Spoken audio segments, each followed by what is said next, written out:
कुमारी शैलजा जी, जिन्होंने अपना नाम अपने बूते पर बनाया। कुमारी शैलजा जी जो एक जमीन से जुड़ी नेता हैं और ना सिर्फ अगर बात करें हरियाणा से, बल्कि हरियाणा से आगे निकलकर राजनीति में एक अच्छी पहचान उन्होंने बनाई है। कांग्रेस की दिग्गज लीडर कुमारी शैलजा का जोरदार तालियों के साथ यहाँ पर स्वागत किया जाए।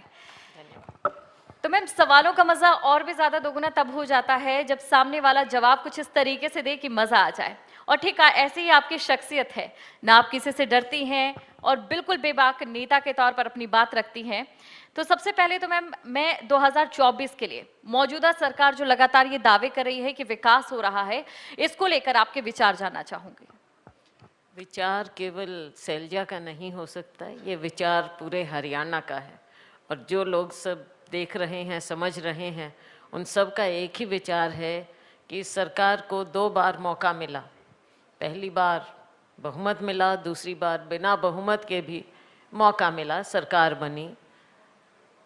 9 साल का कार्यकाल कम नहीं होता, बहुत कुछ करके जा सकते थे ये। लेकिन आज के दिन आप कहीं भी जाएं हरियाणा में, केवल शैलजा नहीं क्योंकि शैलजा विपक्ष में है, लेकिन किसी से भी आप, आम जनता से, आम नागरिक से आप पूछेंगे तो इस सरकार को अगर आप 1:10 पर आंकना चाहेंगे, मुझे नहीं लगता कि 1 या 2 से ऊपर इनको कहीं कोई नंबर मिल पाएगा। और केवल विपक्ष की बात नहीं है, इस जनता की है। क्योंकि आज के दिन आप किसी से भी पूछ लीजिए, चाहे वो गरीब से गरीब व्यक्ति है, कैसे उसको परिवार पहचान पत्र में उलझा कर रख दिया है, कैसे हमारा युवा है जिसको बेरोजगार सड़कों पर छोड़ दिया है, आंकड़े बता रहे हैं। कैसे हमारी गृहिणी है जिसको आज महंगाई की मार में आपने दबा दिया है। कैसे हमारा कर्मचारी है, कैसे हमारा किसान है, मजदूर है। किसी भी की हम बात करें तो आपको असलियत सामने नज़र आ जाएगी। केवल शैलजा की आवाज़ नहीं, ये हरियाणा की जनता की आवाज़। मैम, आप कह रहे हैं कि गरीबों के लिए सरकार ने कुछ नहीं किया और बीच सड़क पर लाकर उन्हें छोड़ दिया। लेकिन गरीबों के लिए लगातार बीजेपी सरकार ये कह रही है कि हम अंत्योदय के तहत काम कर रहे हैं और इसीलिए पीपीपी जैसी योजना लाई है ताकि बिचौलियों को कोई लाभ ना मिले, सीधा लाभ मिले।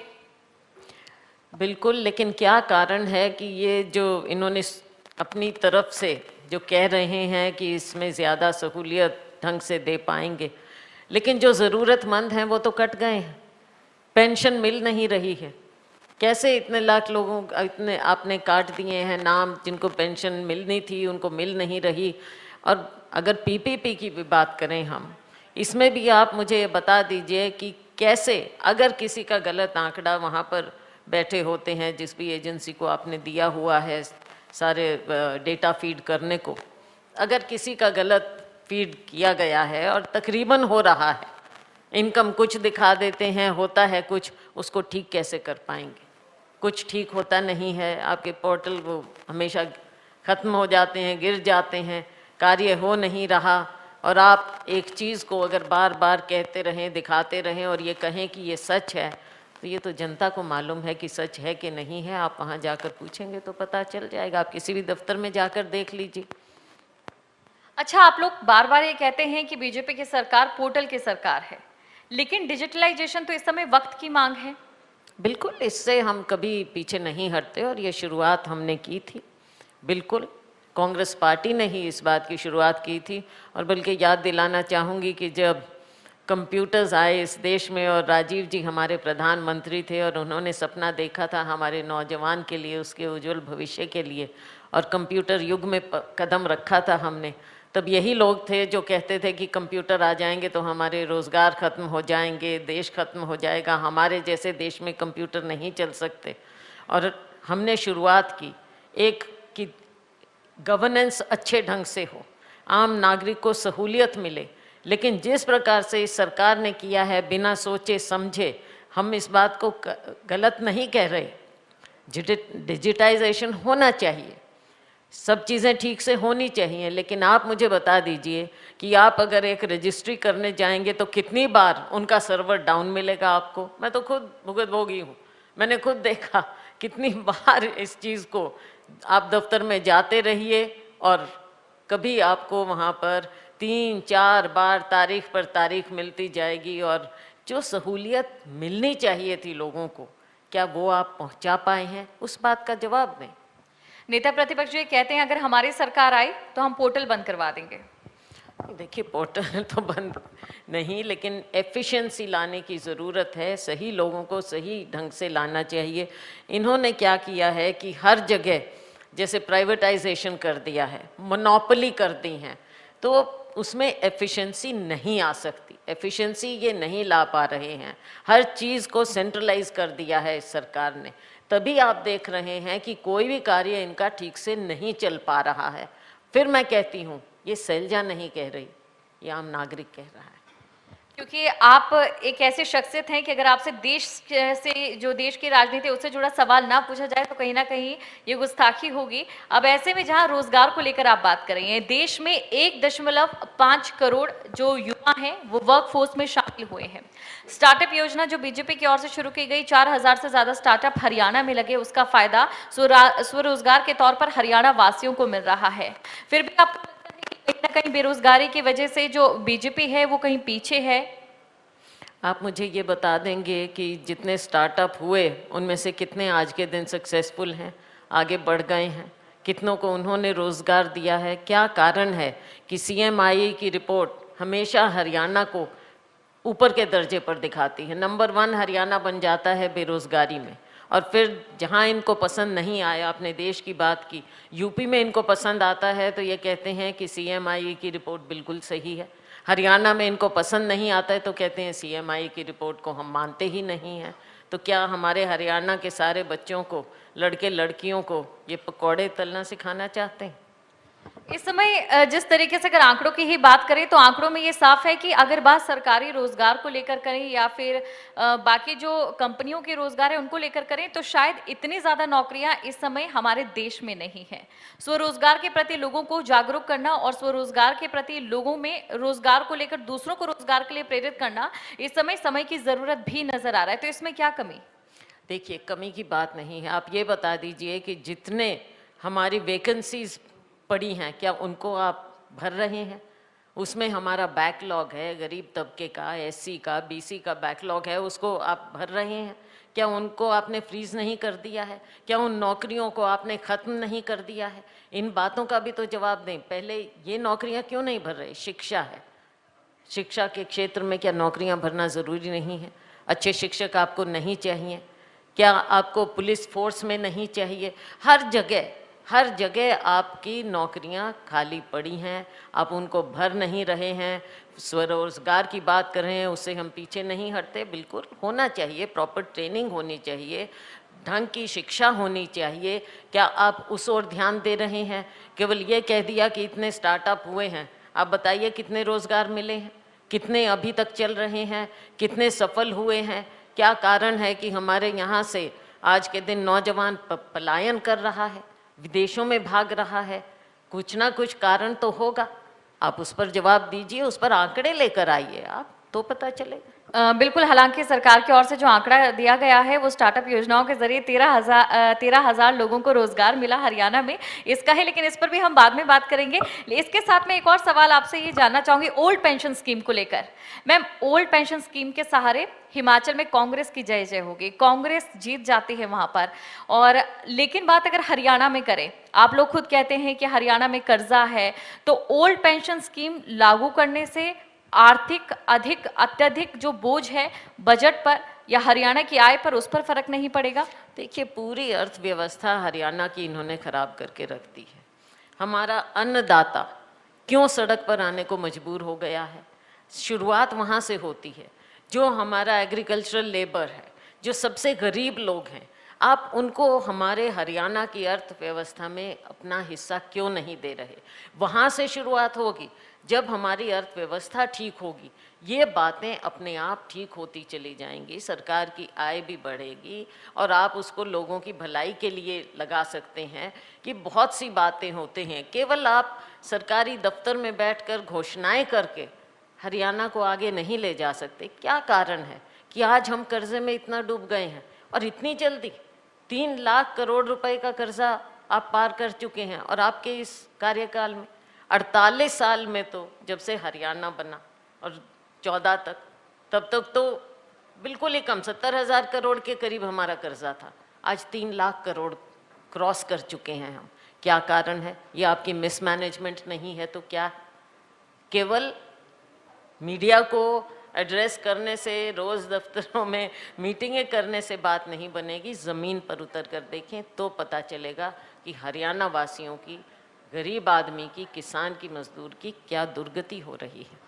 मैम, राजस्थान का एग्जाम्पल मैं रखना चाहूँगी। हाल ही में ओल्ड पेंशन स्कीम को वहाँ पर लागू किया गया, तो देखिए आप बजट का 40% जो हिस्सा है वो सिर्फ वेतन पे और पेंशन में जा रहा है। तो एक बड़ा अंतराल आपको नजर आ रहा है परसेंटेज में, और आपको लगता नहीं है कि आने वाले समय में हरियाणा की भी यही स्थिति हो सकती है, खासकर तब जब प्रदेश पर कर्जा हो और प्रदेश को आय के साधन आपके शब्दों के अनुसार ही टटोलने की जरूरत हो? आपको सरकार भी तो चलानी है। अगर कर्मचारी ही नहीं होंगे, कर्मचारी से आप ठीक से काम नहीं ले पाएंगे, तो आप सरकार चलाएंगे कैसे? तो इसलिए कर्मचारियों के लिए भी, उनको जिनको आपने रोज़गार दिया है, आप दे रहे हैं, उनके वेलफेयर के बारे में भी आपको सोचना पड़ेगा। और हमने कहा है, और जैसा आपने कहा, राजस्थान में भी, हिमाचल में भी, छत्तीसगढ़ में भी ओल्ड पेंशन स्कीम हम लागू करेंगे। हमारी सरकार आएगी, ओपीएस लागू होगा। तो ओपीएस को लेकर बड़ी बात आप यहाँ पर कह रही हैं। और इसी के साथ मैम, मैं आपसे एक और सवाल पूछना चाहूंगी महंगाई को लेकर। आप लोग बार बार ये कहते हैं कि महंगाई बढ़ रही है। पिछले 6 महीनों की अगर बात करें तो आपके सामने है पेट्रोल और डीजल के दाम।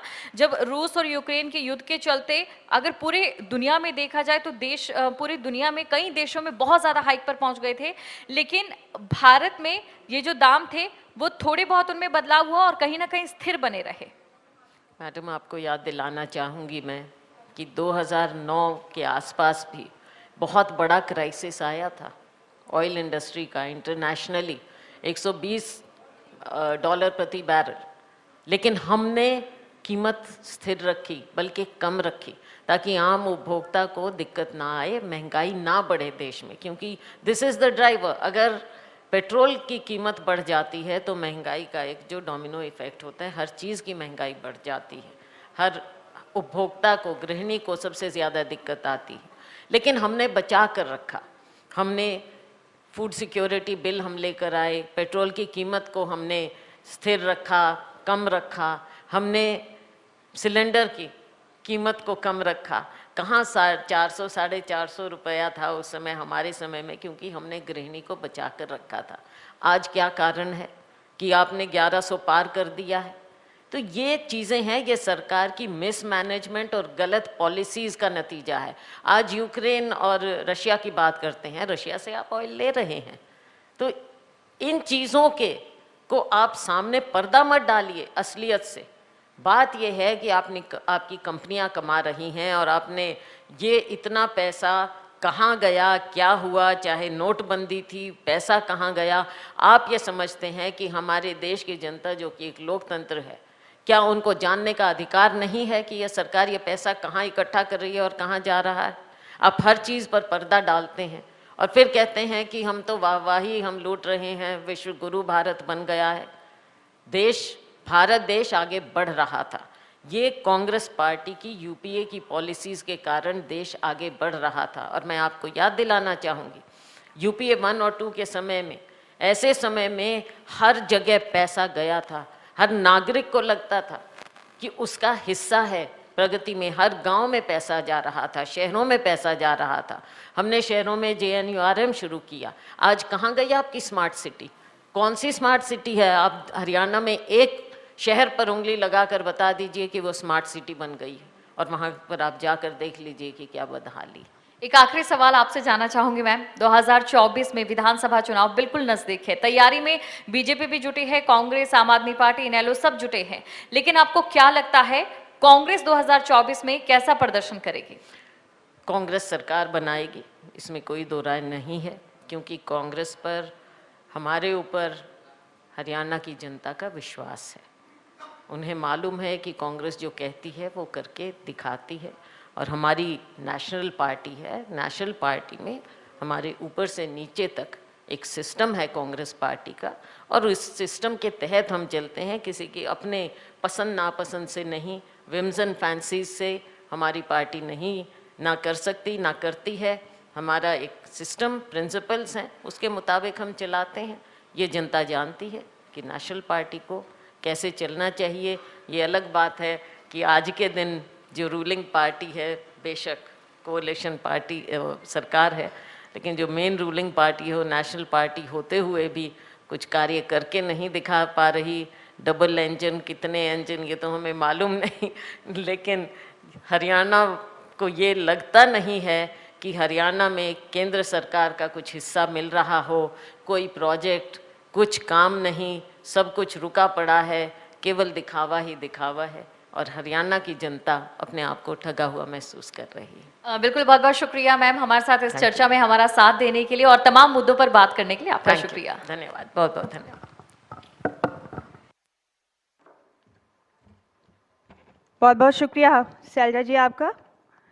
और अब सिलसिला सम्मान देने का, खबर अभी तक के एमडी विशाल गर्ग साहब शैलजा जी को उनके मोमेंटो से, उनके एजाज़ से नवाजते हुए। बहुत शुक्रिया मैम, आप यहाँ तशरीफ़ लेकर आई।